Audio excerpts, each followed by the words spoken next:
Welcome dear students, मैं अभिषेक भारती आप सभी का मेरे यूट्यूब चैनल एबीएस एकेडमिया पे स्वागत करता हूं। आज इस लेक्चर में हम लोग इंडियन पॉलिटी के बारे में पढ़ेंगे, भारतीय राज व्यवस्था के बारे में। तो चलिए आज के लेक्चर को स्टार्ट करते हैं।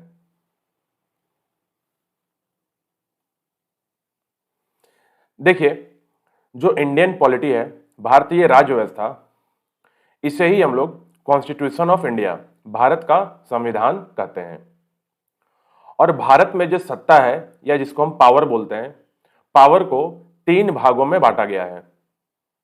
पहला भाग होता है लेजिस्लेचर, जिसको हम लोग विधायिका बोलते हैं। दूसरा होता है एग्जीक्यूटिव, जिसे कार्यपालिका बोला जाता है। और तीसरा है जुडिशियरी, जिसको बोला जाता है न्यायपालिका। ये जो लेजिस्लेचर है, इसका काम क्या है? तो टू मेक लॉज, विधि या कानून बनाना। तो लेजिस्लेचर में जो लोग होते हैं उनका काम होता है कानून बनाना। तो लेजिस्लेचर में कौन होता? तो जैसे कि अगर केंद्र सरकार की बात करें तो संसद है, पार्लियामेंट। तो पार्लियामेंट में आप जानते हैं कि आपका सरकार में जो लोग बैठे हैं वो भी होंगे, जो सरकार के ऑपोजिशन में है, विपक्ष में है, वो भी होते हैं। क्योंकि कानून बनाने का काम सबको दिया गया है, सब मिल करके कानून बनाते हैं और उस पर वोटिंग किया जाता है। तो लेजिस्लेचर का काम है कानून बनाना। एग्जीक्यूटिव होता है कार्यपालिका। कार्यपालिका का काम क्या है? टू अप्लाई द लॉ, विधि लागू करना। मतलब जो कानून संसद में बनाया गया उस कानून को देश में लागू किया जाए। तो लागू करने का काम किसका होता है? सरकार का। तो सरकार में कौन होते हैं? तो जैसे कि प्राइम मिनिस्टर है ना, प्रधानमंत्री, उनके मंत्री परिषद होंगे, राष्ट्रपति भी आ जाते हैं इसी में, है ना, उपराष्ट्रपति भी आते हैं इसी एग्जीक्यूटिव में। तो इन सब के बारे में यहां पढ़ा जाता है। फिर होता है तीसरा जुडिशियरी, जिसको हम लोग बोलते हैं न्यायपालिका। न्यायपालिका का काम क्या है? To explain the written laws, लिखित विधियों की व्याख्या करना। और टू रिजॉल्व द डिस्प्यूट्स, विवादों का हल करना। जैसे कि आपको मालूम है जुडिशियरी, न्यायपालिका, जो कोर्ट्स होते हैं, जैसे सुप्रीम कोर्ट हो गया, हाई कोर्ट हो गया, तो ये कोर्ट्स का काम क्या है? तो कोई भी डिस्प्यूट है, अगर कोई विवाद है, ठीक है, तो इस विवाद का हल वहां पे किया जाता है। और दूसरा, जो पूरा कानून बनाया गया है और जो कानून को लागू किया जा रहा है, उस कानून का देखभाल करना कि मतलब कानून सही ढंग से चल रहा है, कहीं उसका गलत उपयोग तो नहीं किया जा रहा। तो इस तरह का सारा काम जुडिशरी का होता है। मतलब जुडिशरी हम एक तरीके से बोल सकते हैं कि ये सारे कानून को देखता है कि किस तरीके से देश चल रहा है। तो अगर हम बोले कि जो हमारे देश का पावर है वो 3 भागों में बांटा गया, तीनों बिल्कुल अलग अलग है। लेजिस्लेचर का काम अलग है, एग्जीक्यूटिव का काम अलग है और जुडिशरी का काम अलग है, लेकिन तीनों एक दूसरे से इंटर रिलेटेड है, मतलब जुड़े हुए भी है। भारत का जो संविधान है वो इस प्रकार से बनाया गया है ताकि सत्ता को 3 भागों में बांटा जाए और तीनों में इस प्रकार से बांटा जाए ताकि कोई भी एक भाग अपने अधिकारों का या अपने पावर का ज्यादा प्रयोग ना करे, वो गलत यूज ना करे। इसलिए ये तीनों ही संस्थाएं बनाई गई है। अब अगर देखा जाए, ये जो लेजिस्लेचर, एग्जीक्यूटिव और जुडिशियरी है, विधायिका, कार्यपालिका और न्यायपालिका, इसको 3 भाग में बांटते हैं। इनके 3 स्तर हैं। पहला होता है केंद्रीय, जिसको सेंट्रल बोला जाता है। फिर राज्य, जिसको स्टेट बोला जाता है। फिर लोकल गवर्नेंस, जिसको स्थानीय स्वशासन बोलते हैं। केंद्र में क्या हो गया? यूनियन गवर्नमेंट, संघीय सरकार। मतलब जो भी कुछ हमारे देश में दिल्ली में है, जो केंद्र सरकार के द्वारा चल रहा है, ठीक है, या केंद्र में जो भी लोग हैं वो सारे यहां यूनियन गवर्नमेंट में आ जाएंगे। एक होता है राज्य सरकार। हर राज्य का एक अपना राजधानी होगा, तो राजधानी में जो लोग बैठे हैं और जो काम कर रहे हैं तो वो होते हैं राज्य सरकार, स्टेट गवर्नमेंट। और एक आप कहीं पे भी हो, एक गांव में हो तो वहां पंचायत होता है, अगर शहर में हो तो म्युनिसिपैलिटीज या डिस्ट्रिक्ट बोर्ड्स होता है, जिले में डिस्ट्रिक्ट बोर्ड होता है, मतलब पंचायत, नगर पालिका और जिला बोर्ड। तो जैसे कि हम लोग मान लीजिए वोटिंग करने जाते हैं, तो आप जानते हैं कि जब वोट हम करते हैं ना, तो 3 बार अलग अलग प्रकार के वोट करते हैं। एक हम लोग का वोट होता है जो केंद्र सरकार को चुना जाता है, दूसरा वोट होता है जो हम लोग राज्य सरकार को चुनते हैं, और तीसरा वोट होता है जिसमें हम पंचायत या नगर पालिका या जिला बोर्ड के लोगों को चुनते हैं। तो यहाँ पे 3 प्रकार की सरकारें हमारे देश में चलाई जाती है। तो जो इंडियन पॉलिटी है वो उसमें हमें इन टॉपिक्स को तो पढ़ना ही है, बाकी और भी बहुत सारे टॉपिक्स इसमें आएंगे जो हम लोग डिस्कस करेंगे। तो आज का जो हमारा पहला टॉपिक होगा, ये तो आपका इंडियन पॉलिटी का एक ओवरव्यू दिया कि हमारे इस देश में सत्ता कैसे है, पावर कैसे है और वो किस प्रकार से बांटा गया है और उसका काम क्या है। हम लोग अब एक एक करके टॉपिक को पढ़ेंगे। तो आज का जो हमारा टॉपिक होगा वो प्रेसिडेंट होगा, राष्ट्रपति होगा। हम लोग आज जो भारत के राष्ट्रपति हैं, जो प्रेसिडेंट हैं, उनके बारे में पढ़ेंगे। उनके क्या पावर्स हैं, उनको चुना कैसे जाता है, उनका कार्यकाल कितने समय का होता है, और कौन से व्यक्ति राष्ट्रपति का इलेक्शन लड़ सकते हैं या राष्ट्रपति बनने के लिए क्या क्या योग्यताएं की जरूरत है। तो देखिए, सबसे पहले हम लोग कॉन्स्टिट्यूशन ऑफ इंडिया के भाग 5 को पढ़ने जा रहे हैं। तो यहां से अब एक एक पॉइंट्स इंपॉर्टेंट हो जाएगा जो आपके एग्जाम में भी पूछा जाता। ठीक है, तो सबसे पहले हम लोग संविधान के भाग 5 को पढ़ेंगे। भाग 5 क्या है? यूनियन, मतलब जिसमें संघ के बारे में बताया गया है। और ये जो संघ है, यूनियन, इसमें जो अनुच्छेद आर्टिकल है वो 52 से लेके 151 तक होता है, 52 से 151 तक। अब जो यूनियन है, तो यूनियन में तो तीनों हो जाएंगे, एग्जीक्यूटिव भी होगा, लेजिस्लेचर भी होगा और जुडिशियरी भी होगा। जैसे यूनियन एग्जीक्यूटिव, सबसे पहले हमारा टॉपिक होगा यूनियन एग्जीक्यूटिव, संघीय कार्यपालिका। तो यूनियन में ही पहला भाग है संघीय कार्यपालिका का, यूनियन एग्जीक्यूटिव का, जिसमें आर्टिकल 52 से 78 तक बताया गया है, 52 से 78 तक। फिर आता है यूनियन लेजिस्लेचर, संघीय विधायिका, जो आर्टिकल 79 से 123 तक होता है। फिर हम लोग देखेंगे जुडिशियरी के बारे में, संघीय न्यायपालिका, जिसमें हम लोग आर्टिकल 124 से 147 तक पढ़ेंगे। तो अगर तीनों को देखा जाए तो तीनों मिला जुला करके लगभग जो हमारा संघीय ढांचा है, जो संघ के बारे में जो हमारा बताया गया है संविधान में, वो आर्टिकल 52 से 151 तक आता है। तो ये सब सारे टॉपिक्स आपके आगे चलेंगे, लेकिन सबसे पहले जो हमारा काम है वो यूनियन के पहले भाग को, मतलब यूनियन एग्जीक्यूटिव को पढ़ते हैं हम लोग, फर्स्ट पार्ट को। यूनियन एग्जीक्यूटिव हमने लिखा आर्टिकल 52 से 78 तक। तो ये आर्टिकल 52 से 78 तक क्या क्या लिखा गया है, इसके बारे में हम लोग को यहाँ देखना है। तो यहां से आप इंपॉर्टेंट पॉइंट्स निकाल सकते हैं। तो ये जो नोट्स बनाया गया है, ये बिल्कुल एग्जाम को ध्यान में रखते हुए बनाया गया है। कोई भी एग्जाम हो, चाहे वो राज्य सरकार का हो या केंद्र सरकार का हो, किसी भी प्रकार का सरकारी एग्जाम है, गवर्नमेंट एग्जाम, और अगर उसमें जीएस या जीके के क्वेश्चंस होते हैं, तो पॉलिटी तो 100% क्वेश्चंस होता ही है।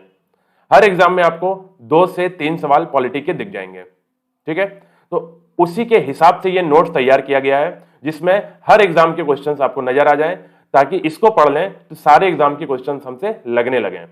तो चलिए, ये थ्योरी क्लास है, इसमें क्वेश्चंस का प्रैक्टिस अभी नहीं होगा। पहले हम लोग थोड़ा थ्योरी या प्रेसिडेंट के बारे में पढ़ते हैं, राष्ट्रपति के बारे में पढ़ते हैं। तो देखिए, जो प्रेसिडेंट या राष्ट्रपति हैं भारत के, इनके बारे में बताया गया है आर्टिकल 52 से 62 तक, 52 से 62 तक। मतलब भारत के राष्ट्रपति कौन होंगे, कैसे होंगे, उनका काम क्या होगा, उनकी पावर क्या होंगी, कौन राष्ट्रपति बन सकता है, कैसे उनको चुना जाता है, कैसे उनको हटाया जाता है, ये सारी बातें आर्टिकल 52 से 62 तक लिखा गया है। तो सबसे पहले हम लोग आर्टिकल 52 को पढ़ते हैं। आर्टिकल 52 क्या बोलता है? अनुच्छेद 52 कि there shall be a president of India, Bharat का एक राष्ट्रपति होगा। अब देखिए, ये अनुच्छेद इंपॉर्टेंट है। ठीक है, तो भारत का एक राष्ट्रपति होगा, ये किस अनुच्छेद में बताया गया है? तो आर्टिकल 52 में।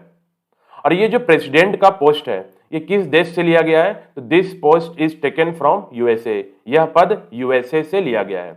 जैसे आपको मालूम है यूएसए अमेरिका, वहां पे राष्ट्रपति होते हैं, तो उन्हीं को देख करके या उन्हीं के पावर्स को देख करके भारत का भी राष्ट्रपति का पद बनाया गया है। He is considered as first citizen of India, इन्हें भारत का पहला नागरिक माना जाता है। तो भारत में 130 से 135 करोड़ लोग रहते हैं। ठीक है, इनमें से जो फर्स्ट व्यक्ति हैं, जो पहला व्यक्ति हैं, उनको हम लोग दर्जा दिया गया है राष्ट्रपति को। तो राष्ट्रपति को माना जाता है कि भारत के वो पहले नागरिक हैं। He is day jure head of union, ये शब्द आपको याद रखना है, D jure. He is day jure head of union. Day jure का मतलब होता है मीन्स बाय लॉ, मतलब ये यूनियन संघ के प्रमुख होंगे। संघ के प्रमुख होंगे किसके हिसाब से? तो कानून के हिसाब से या विधि के हिसाब से। तो विधि के तहत संघ का प्रमुख राष्ट्रपति होता है। तो हम बोल सकते हैं president is day jure head of union. और डे ज्योर का मतलब होता है नियम कानून के हिसाब से, संविधान के हिसाब से। लेकिन आपको मालूम है कि हमारे देश में ज्यादा पावर्स किसके पास है? तो प्रधानमंत्री के पास है। तो उनको बोला जाता है de facto head of union, prime minister. तो डिफेक्टो और डिज्योर हेड अलग अलग शब्द हैं। डिज्योर का मतलब हो गया कानून के हिसाब से, डिफेक्टो का मतलब हो गया प्रैक्टिकली, वास्तविक रूप से। तो वास्तविक रूप से संघ का प्रमुख कौन होता है? प्रधानमंत्री होता है। संघ यहां पे मतलब क्या है? संघ का मतलब यूनियन है। यूनियन मतलब समझिए केंद्र है, केंद्रीय सरकार जिसको बोलते हैं ना, उसी को यूनियन बोला जा रहा है। तो केंद्र मतलब जो भी दिल्ली में जो हो रहा है वो केंद्र है। तो ये समझ में आ गया आपको। तो आर्टिकल 52 में बताया गया कि भारत का एक राष्ट्रपति होगा। यह पद यूएसए से लिया गया है। उनको भारत का पहला नागरिक माना जाता है और राष्ट्रपति को डिज्योर हेड मतलब विधि के तहत संघ का प्रमुख माना जाता है, हेड माना जाता है उनको। अगर आपसे पूछा जाए कि यूनियन का डिफेक्टो हेड कौन है, डिफेक्टो मतलब वास्तविक रूप से, प्रैक्टिकली कौन प्रमुख है, तो प्रैक्टिकली हमारे देश में ज्यादा पावर किसके पास है? प्रधानमंत्री के पास है। चलिए चलते हैं अगली स्लाइड पर। देखिए आर्टिकल 53 अनुच्छेद 53, अनुच्छेद 53 में क्या लिखा गया है कि all the power of executive of union wastes in the president of India. संघ की कार्यपालिका की सभी शक्तियां भारत के राष्ट्रपति में निहित होती हैं। इसका मतलब है संघ के कार्यपालिका की सभी शक्तियां मतलब यूनियन एग्जीक्यूटिव के जितने भी पावर्स हैं वो सारे पावर राष्ट्रपति के पास होता है। वो जितने भी रिटेन पावर्स है, लिखे गए शक्तियां हैं, वो सब कुछ राष्ट्रपति के पास है। तो इसका मतलब ये हुआ। और दूसरा, that's why as per article 77, अब डायरेक्ट हम लोग आर्टिकल 77 का एक जिक्र आ रहा है यहाँ पे। तो आर्टिकल 77 के तहत the administration of union is run by the name of president. इसलिए अनुच्छेद 77 के तहत संघ का प्रशासन राष्ट्रपति के नाम से ही चलाया जाता है। तो यहाँ पे दो चीजें हमने पढ़ा कि यूनियन एग्जीक्यूटिव के जितने भी पावर्स हैं वो राष्ट्रपति के पास है, और आर्टिकल 77 में बताया गया कि यूनियन एडमिनिस्ट्रेशन जो होगा मतलब संघ का जो प्रशासन होगा, जो काम करने का तरीका होगा, वो सब कुछ राष्ट्रपति के नाम से ही चलता है। ठीक है, इसका मतलब है कि केंद्र सरकार अगर कोई भी कानून बनाती है तो उस कानून पे प्रधानमंत्री का सिग्नेचर नहीं होगा, उस पे पावर्स किसका होता है? तो राष्ट्रपति का होता है, सिग्नेचर राष्ट्रपति करता है। तो इन सब के बारे में हम लोग क्या पावर्स है राष्ट्रपति का वो आगे पढ़ेंगे। अभी चलते हैं आर्टिकल 54 पर। इलेक्शन ऑफ प्रेसिडेंट, राष्ट्रपति का निर्वाचन। तो आपको मालूम है राष्ट्रपति का क्या होता है? इलेक्शन होता है। इस इलेक्शन में हम लोग वोट नहीं करते हैं, आम जनता वोट नहीं करती है। कौन वोट करती है वो आगे देखेंगे। तो राष्ट्रपति को चुना कैसे जाता है इसके बारे में यहां पे पढ़ना है। तो सबसे पहला पॉइंट है इनडायरेक्ट इलेक्शन, अप्रत्यक्ष निर्वाचन। मतलब राष्ट्रपति का जो चुनाव होता है वो अप्रत्यक्ष निर्वाचन होता है, इनडायरेक्ट इलेक्शन होता है। अब यहां पे बता दूं भारत में दो प्रकार के इलेक्शन होते हैं, एक डायरेक्ट और इनडायरेक्ट। डायरेक्ट इलेक्शन मतलब जिसमें वोट आम जनता करती है, देश का हर व्यक्ति जो 18 साल से ऊपर है वो वोट डालता है, उसे बोलते हैं डायरेक्ट इलेक्शन, प्रत्यक्ष निर्वाचन। इनडायरेक्ट इलेक्शन मतलब उनमें हम लोग वोट नहीं करते हैं, आम जनता वोट नहीं करती है। तो आम जनता वोट नहीं करती है तो करता कौन है? तो आम जनता ने जिसको चुना है, जैसे हम लोग एमएलए चुनते हैं, है ना, एमपी चुनते हैं, तो ये लोग जब वोट करें मेरे तरफ से तो उनको हम बोलते हैं इनडायरेक्ट इलेक्शन।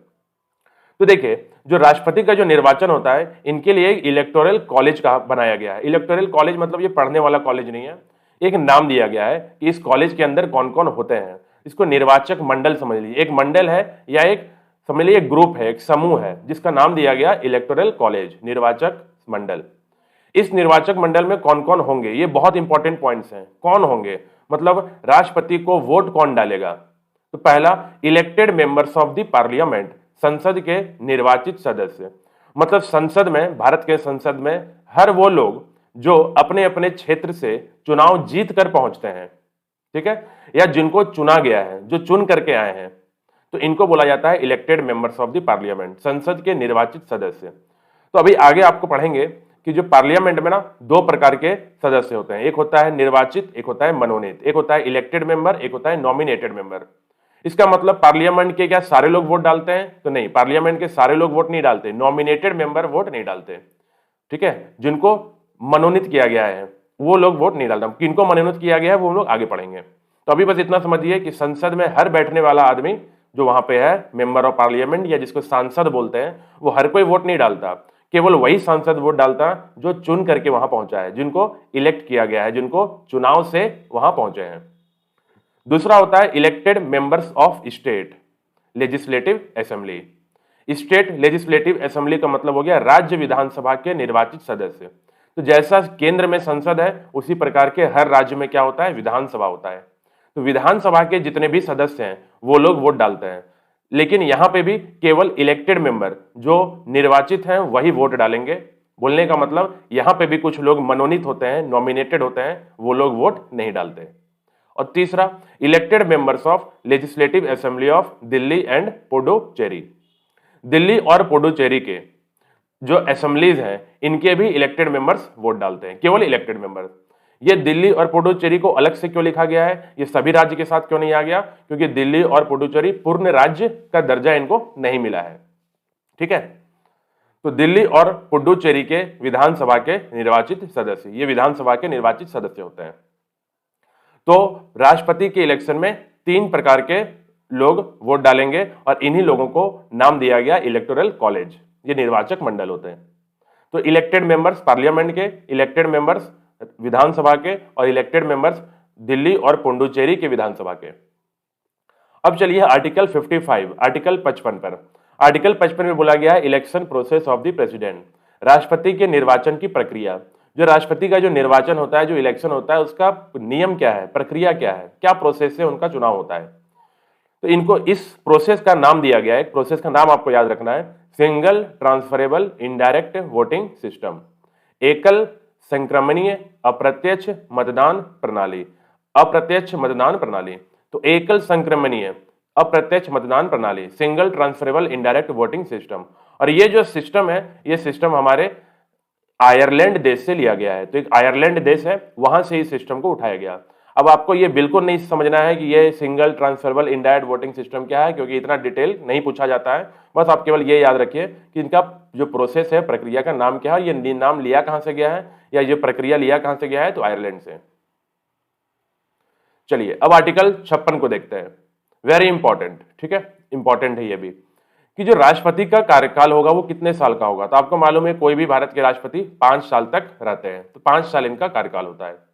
रेजिग्नेशन, ये जो अपना त्याग पत्र है ये किसको देते हैं, टू वाइस प्रेसिडेंट, उपराष्ट्रपति को। मतलब राष्ट्रपति अगर अपना त्याग पत्र देना चाहे, कार्यकाल के बीच में ही अगर वो पद को खाली करना चाहे, छोड़ना चाहे, तो वो अपना त्याग पत्र वाइस प्रेसिडेंट को, मतलब अपने जूनियर को दे देंगे।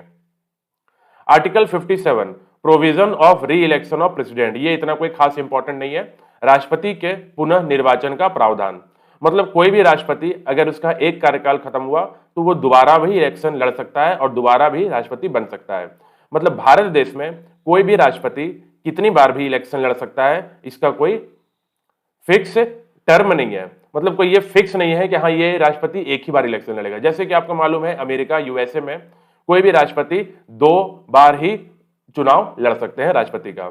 भारत में ऐसा नहीं है, भारत में कोई भी राष्ट्रपति जितनी बार भी चाहे उतनी बार वो चुनाव लड़ सकते हैं। तो राष्ट्रपति के पुनः निर्वाचन का प्रावधान, मतलब वो कितनी बार भी प्रेसिडेंट बनने की योग्यता रखते हैं। फिर आता है आर्टिकल 58, ये भी बहुत इंपॉर्टेंट, एलिजिबिलिटीज, योग्यताएं। राष्ट्रपति कौन बन सकता है, राष्ट्रपति बनने में योग्यताएं क्या क्या होनी चाहिए। तो पहला है he should be a citizen of India, वह भारत का नागरिक होना चाहिए, भारत के नागरिक होने चाहिए। तो ये तो याद रखने वाली बात है रही, तो ये तो ऑब्वियस है, जो सबको पता है कि अगर भारत के राष्ट्रपति बनने हैं तो भारत का नागरिक होना चाहिए। दूसरा, मिनिमम एज 35 ईयर्स, कम से कम उनका आयु 35 साल या 35 से ज्यादा होना चाहिए। मतलब अगर किसी का उम्र आयु 35 साल से कम है तो वो राष्ट्रपति का चुनाव नहीं लड़ सकते हैं।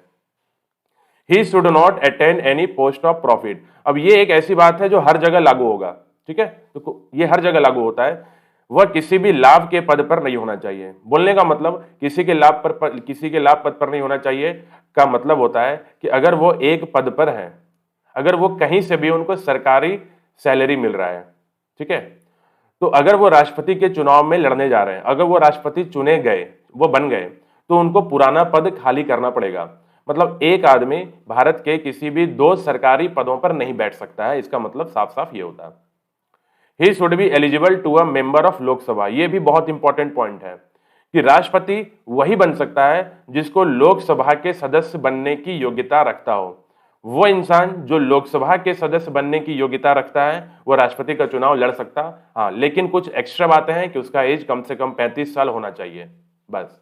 ठीक है, तो ये सारी हो गई योग्यता के बारे में। अब आ गया कि अनुच्छेद 59, conditions of the president's office. ये कोई खास इंपॉर्टेंट नहीं है, बस इसको एक बार पढ़ लेंगे कि जो राष्ट्रपति का कार्यालय है उनका कुछ शर्तें हैं। तो राष्ट्रपति की कार्यालय की क्या शर्तें हैं, तो वह कभी भी संसद के किसी सदन का सदस्य नहीं हो सकता, राष्ट्रपति किसी भी संसद के सदन का सदस्य नहीं होते, जिससे राष्ट्रपति ना ही वो लोकसभा के सदस्य हैं, ना ही वो राज्यसभा के सदस्य हैं।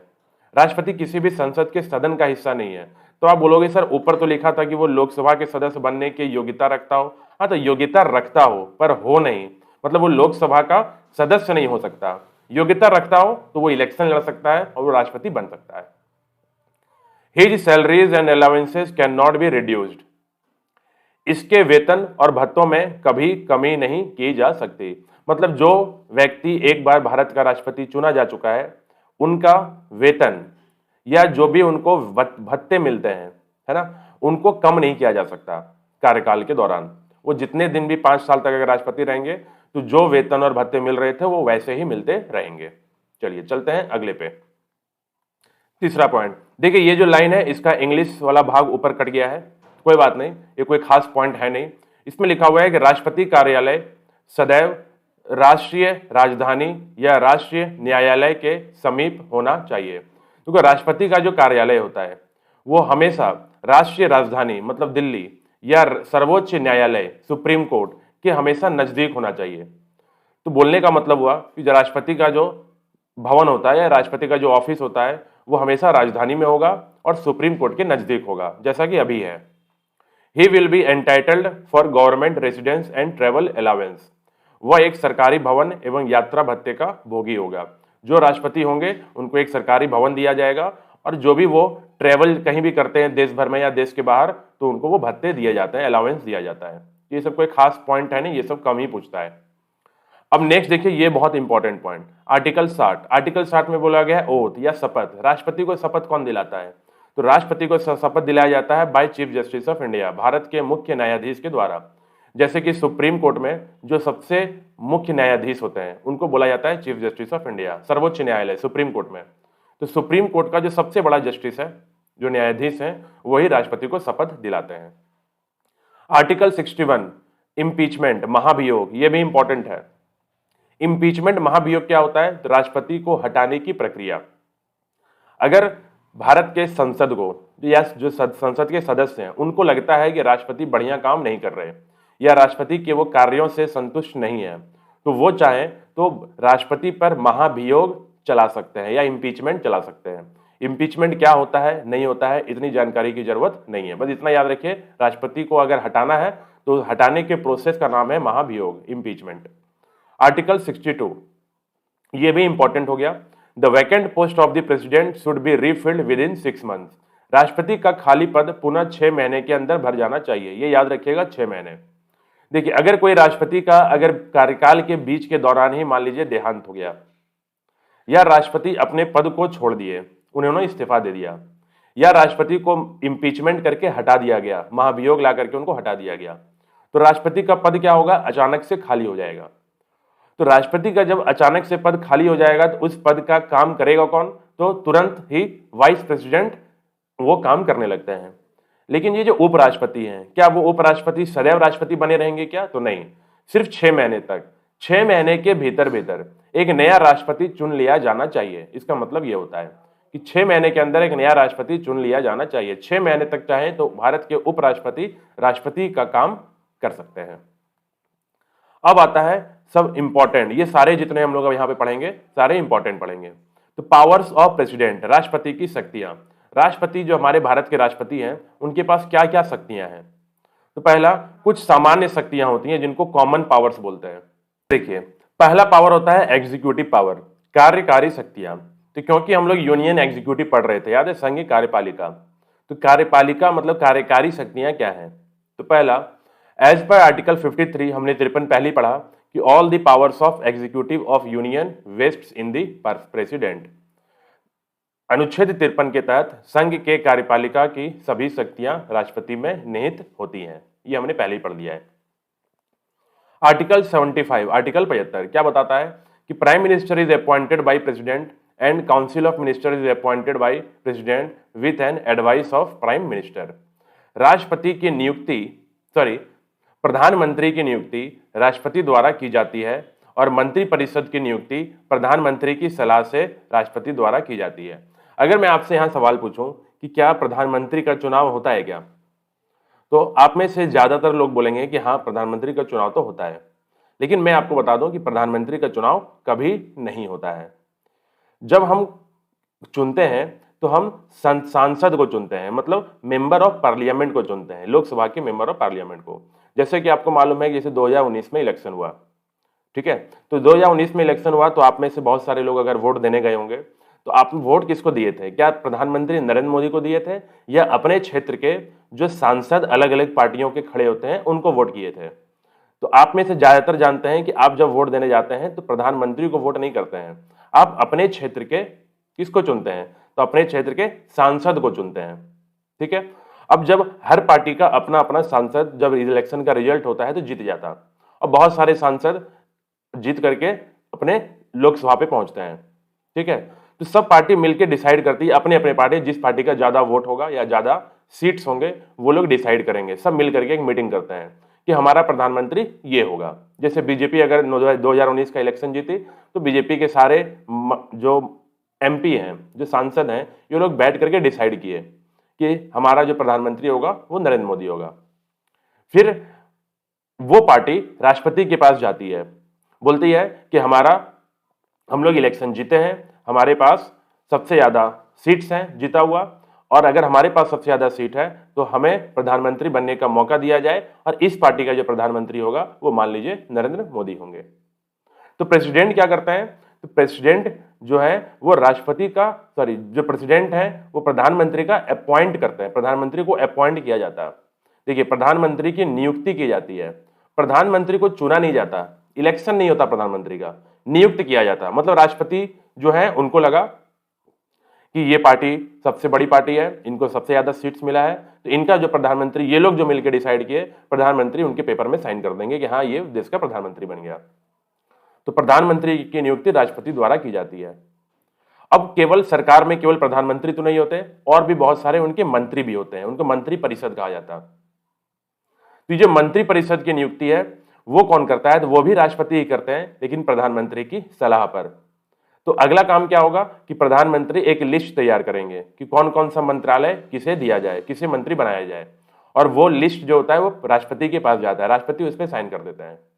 तो ये होता है पूरी प्रक्रिया। तो ये जो पूरा प्रक्रिया है इसको बोला गया है आर्टिकल 75 में। आर्टिकल 75 में ये बताया गया कि जो राष्ट्रपति है वो प्रधानमंत्री का नियुक्ति करेंगे, और जो प्रधानमंत्री की जो मंत्री परिषद है उनकी जो नियुक्ति होगी वो राष्ट्रपति के द्वारा की जाएगी, लेकिन प्रधानमंत्री के सलाह पर की जाएगी। चलिए, आर्टिकल 77 के बारे में हम लोग पहले पढ़े थे कि संघ के प्रशासन राष्ट्रपति के नाम पर चलाया जाता है, मतलब संघ का जितना भी काम है वो सारे राष्ट्रपति के नाम पर, मतलब राष्ट्रपति के सिग्नेचर पर ही वो चलता है। अब आ गया प्रेसिडेंट अपॉइंट्स फॉलोइंग ऑफिशियल्स। जैसे कि हमारे देश में बहुत सारे पदाधिकारी, ऑफिसर्स या ऑफिशियल्स बोल सकते हैं, उनको चुना जाता है, नियुक्ति किया जाता है, किनके द्वारा? राष्ट्रपति के द्वारा। तो ये सारे आपको इंपॉर्टेंट है, ये आपको याद रखना है कि राष्ट्रपति किनको किनको चुनते हैं। तो पहला गवर्नर। आप जानते हैं कि हमारे राज्य में एक गवर्नर होता है, एक मुख्यमंत्री होगा और एक गवर्नर होगा। तो ये जो राज्यपाल होंगे इसका नियुक्ति कौन करेगा? तो प्रेसिडेंट, मतलब प्रेसिडेंट ही साइन करते हैं।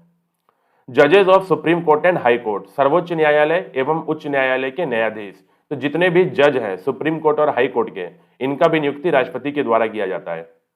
Attorney general of India, Bharat के महान्यायवादी। अटॉर्नी जनरल ऑफ इंडिया क्या होता है ये बाद में हम लोग पढ़ेंगे। भारत के महान्यायवादी अटॉर्नी जनरल ऑफ इंडिया बोलते हैं। अटॉर्नी जनरल को भी राष्ट्रपति ही चुनते हैं। Solicitor general of India, Bharat का महाधिवक्ता, यह भी राष्ट्रपति के द्वारा चुना जाता है। Controller and auditor general of India, जिसको शॉर्ट में हम लोग सीएजी बोलते हैं, नियंत्रक महालेखा परीक्षक, इनको भी राष्ट्रपति चुनते हैं।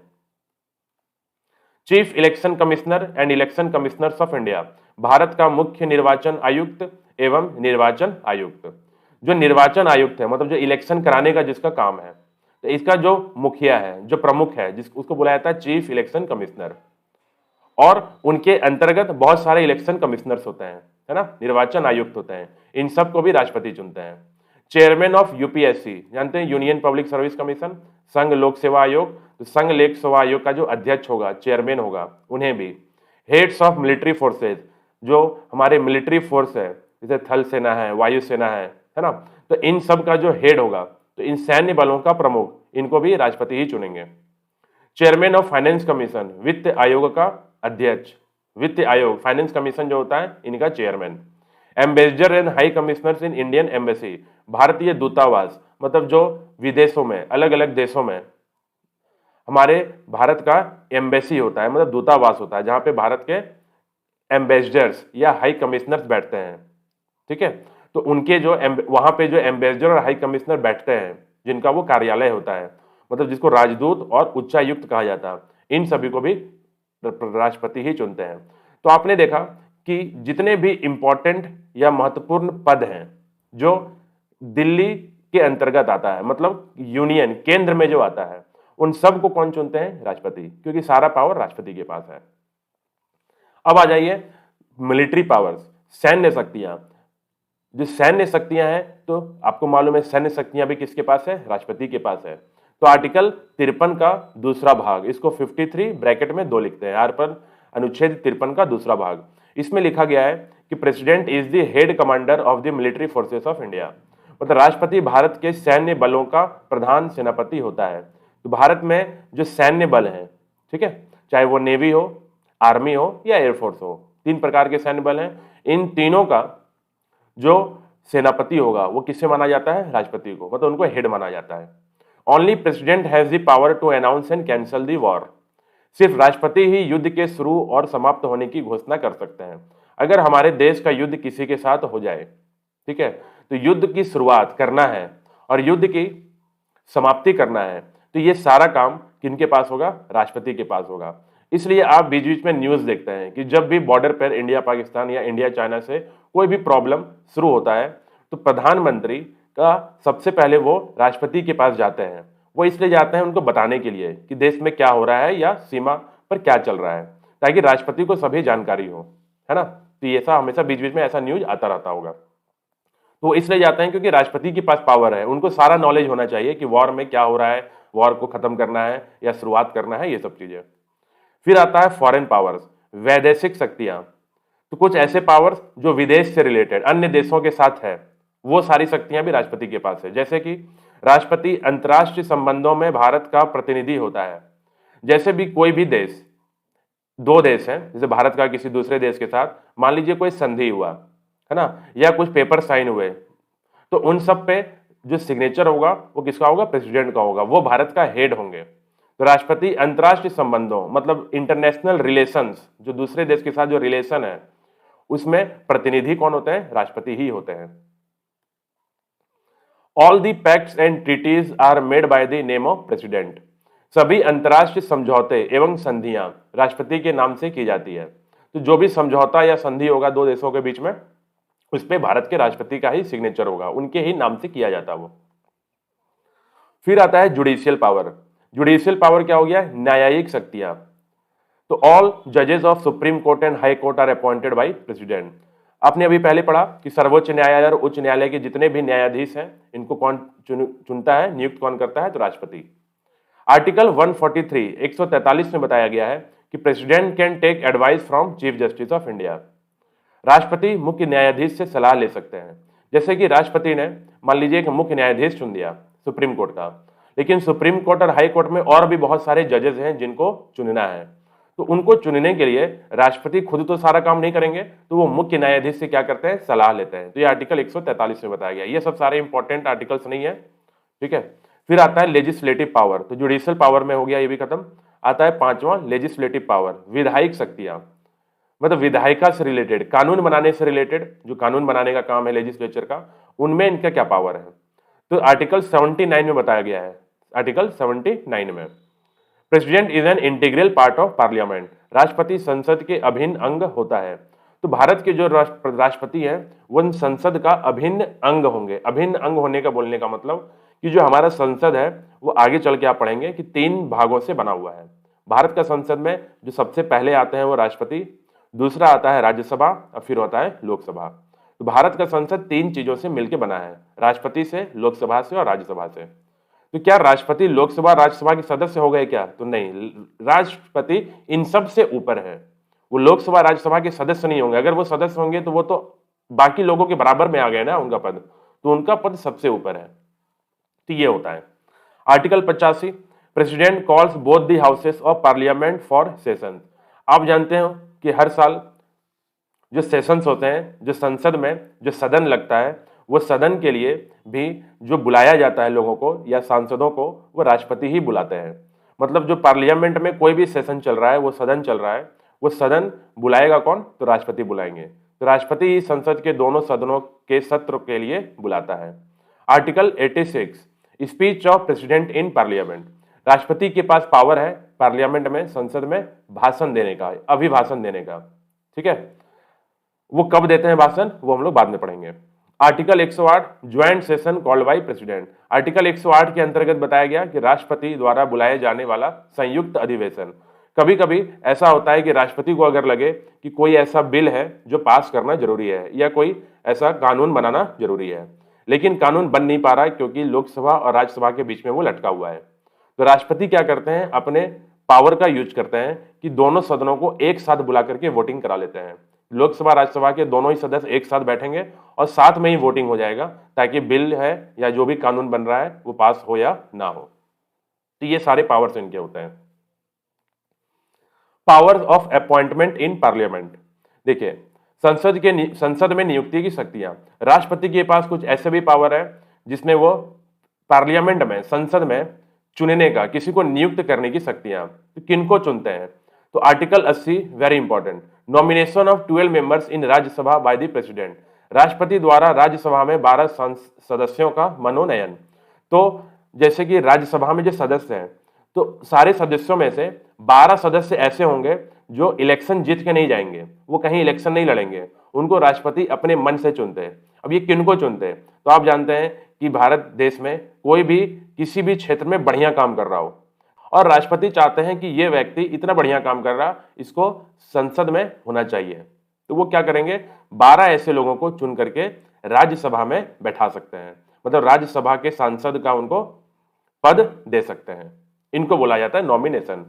तो अभी हमने पढ़ा था राष्ट्रपति में चुनाव कौन करता है? तो केवल इलेक्टेड मेंबर्स करते हैं, मतलब ये 12 लोग राष्ट्रपति के चुनाव में भाग नहीं लेंगे, इनको अलग रखा जाता है क्योंकि ये नॉमिनेटेड है, ये इलेक्टेड नहीं है, तो ये लोग नहीं देते वोट। आर्टिकल 331, आर्टिकल 331 में बोला गया है टर्मिनेटेड नाउ। क्या है ये? देखिए, nomination of 2 Anglo Indians in Lok Sabha. जो लोकसभा होता है उसमें 2 आंग्ल भारतीयों का मनोनयन। तो 2 आंग्ल भारतीय एंग्लो इंडियन होते हैं जिनको लोकसभा में भी चुना जाता है। किसके द्वारा? राष्ट्रपति के द्वारा। तो 12 हो गए राज्यसभा के लोग और 2 हो गए लोकसभा के लोग। तो ये 14 लोग संसद में ऐसे हैं जो कि राष्ट्रपति के चुनाव में भाग नहीं लेंगे, बाकी सभी लोग लेंगे। ये एंग्लो इंडियन क्या होता है? तो एंग्लो इंडियन उनको कहा जाता जिनके माता या पिता दोनों में से कोई एक अंग्रेज हो। ठीक है, एक तो भारतीय हो और दूसरा अंग्रेज हो, तो उनको बोला जाता है एंग्लो इंडियन। मतलब उसको हाफ इंडियन हम बोल सकते हैं, हाफ इंग्लैंड इंडिया का हो गया और हाफ वो इंग्लैंड का हो गया, ब्रिटेन का हो गया, तो उसी को बोला जाता है आंग्ल भारतीय। तो लोकसभा में 2 आंग्ल भारतीयों को भी चुना जाता था, लेकिन 2019 में इसको टर्मिनेट कर दिया गया, मतलब अब ये कानून को हटा दिया गया। तो अभी ये है, तो 2024 का जब इलेक्शन होगा लोकसभा का फिर से, तो 2024 में इन 2 आंग्ल भारतीयों को नहीं चुना जाएगा। तो अभी तक तो चुना जा रहा है, इसलिए हमको ये पढ़ना है। अब आता है 7वां, स्पेशल पावर्स ऑन बिल। विधेयक पर विशेष शक्तियां। जो बिल्स बनता है लोकसभा में या राज्यसभा में या संसद में, उस पर कुछ शक्तियां हैं राष्ट्रपति की। क्या क्या शक्तियां हैं?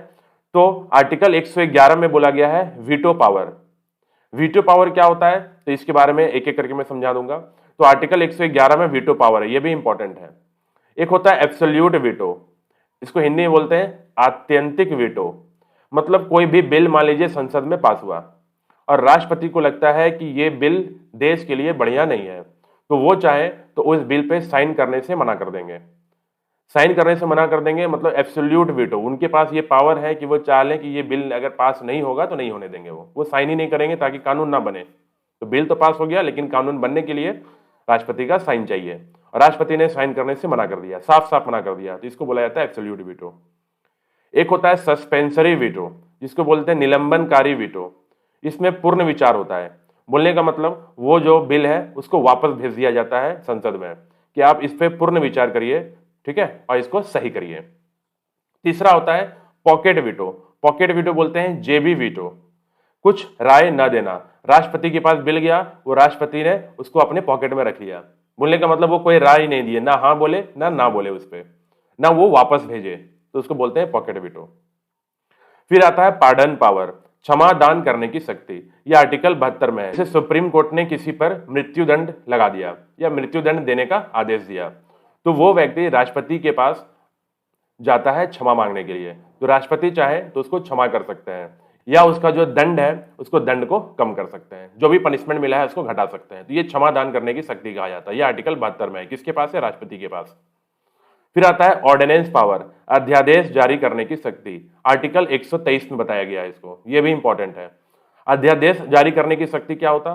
तो कोई भी कानून मान लीजिए संसद में बनाना है, लेकिन सरकार को लगे कि अभी सत्र नहीं चल रहा, सेशन नहीं चल रहा, और वो कानून की जल्द से जल्द जरूरत है देश को, तो वो कानून क्या है? राष्ट्रपति के द्वारा बिना संसद में पास किए ही बनवा लिया जाता, उसी को बोला जाता है ऑर्डिनेंस, अध्यादेश।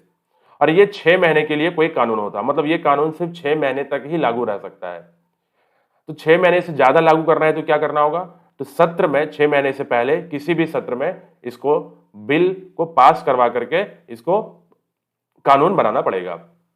ठीक है, तो बोलने का मतलब ऑर्डिनेंस पावर क्या हो गया? तो सरकार अगर चाहे तो कोई भी कानून राष्ट्रपति के द्वारा बनवा सकती है, वो ज्यादा से ज्यादा 6 महीने तक लागू हो सकता है। 6 महीने के अंदर उसे संसद में उसे पास करवाना पड़ेगा, इसी को बोला जाता है ऑर्डिनेंस पावर। फिर आता है फाइनेंशियल पावर, वित्तीय शक्तियां। अनुच्छेद 112 में बोला गया important, annual financial statement of union, संघ का वार्षिक वित्तीय विवरण, यूनियन संघीय बजट, जो हर साल बजट आता है। ठीक है, तो उसको क्या बोलते हैं हम लोग? आम भाषा में उसको बजट बोल देते हैं, है ना, यूनियन बजट या संघीय बजट बोल देते हैं, लेकिन वो बजट नहीं है, उसका पूरा नाम होता है annual financial statement of union. मतलब संघ का, मतलब केंद्र का जो भी एक साल का जो भी खर्चा है, या वो खर्चा करना चाहती है, या जो खर्चा किया गया है, वो सब कुछ उसमें रिपोर्ट में बनाया, तैयार किया जाता है। उस रिपोर्ट का नाम होता है annual financial statement of union. संघ का वार्षिक मतलब हर साल का, वित्तीय मतलब पैसा का लेन देन का विवरण होता है वो, इसको शॉर्ट में हम लोग बोलते हैं यूनियन बजट। और फिर आता है इमरजेंसी पावर्स, ये लास्ट है राष्ट्रपति का। इमरजेंसी पावर मतलब आपातकालीन शक्ति। आर्टिकल 352 में क्या बोला गया कि प्रोक्लेमेशन ऑफ नेशनल इमरजेंसी, राष्ट्रपति चाहे तो देश में आपातकाल की घोषणा कर सकते हैं। ये आपातकाल की घोषणा आज तक भारत में सिर्फ 3 बार की गई है, 1962, 1971 और 1975 में। ठीक है, तो 1962 1971 में युद्ध के दौरान किया गया था, ठीक है, और 1975 में इंदिरा गांधी ने किया था। तो ये हो गया आपका नेशनल इमरजेंसी। तो याद रखिएगा, भारत में आज तक जो राष्ट्रीय आपातकाल है वो 3 बार लगाया गया है, 62 में, 71 में और 75 में। ये जो आपातकाल लगाने की जो पावर है वो आर्टिकल 352 में है। फिर आर्टिकल आता है article 356, provision of presidents rule in state, राज्य में राष्ट्रपति शासन का प्रावधान। जैसे आप जानते हैं कि कभी कभी राज्य में अगर सरकार नहीं बन पा रही है, इलेक्शन हुआ लेकिन उसका वोटिंग क्लियर नहीं हो पाया, या किसी भी कारण से सरकार गिर गई, तो उस समय राज्य में राष्ट्रपति शासन लग जाता। तो ये राज्य में जो राष्ट्रपति शासन लगता है, तो ये राष्ट्रपति के पास ये पावर है। ठीक है, और आर्टिकल 360 में बोला गया है प्रोक्लेमेशन ऑफ फाइनेंशियल इमरजेंसी, वित्तीय आपातकाल उद्घोषणा। इसमें क्या हो गया कि फाइनेंशियल इमरजेंसी, कि देश में अगर पैसे की कमी हो जाए, जैसे अभी आप जानते हैं श्रीलंका में ऐसा हो गया था, तो देश में पैसे की कमी हो जाए, आर्थिक तंगी आ जाए, लोगों के पास पैसे ना हो, बिजनेस करने के पैसे ना हो, और देश को लगता हो कि बिल्कुल वो कर्ज में डूबते जा रहा है, तो वो फाइनेंशियल इमरजेंसी देश में लगा सकता है। कौन लगा सकता है? राष्ट्रपति, जो आज तक भारत में अभी तक नहीं लगाया गया है। तो ये था पूरा आपका प्रेसिडेंट टॉपिक। आप इस टॉपिक को अच्छे से रिवाइज कर लीजिए, इसका नोट्स बनाना चाहें तो बना लीजिए, या इसका नोट्स आपको मिल जाएगा। ठीक है, वो मेरे ऐप पर जो अभ्यास अकेडमी झारखंड ऐप से है।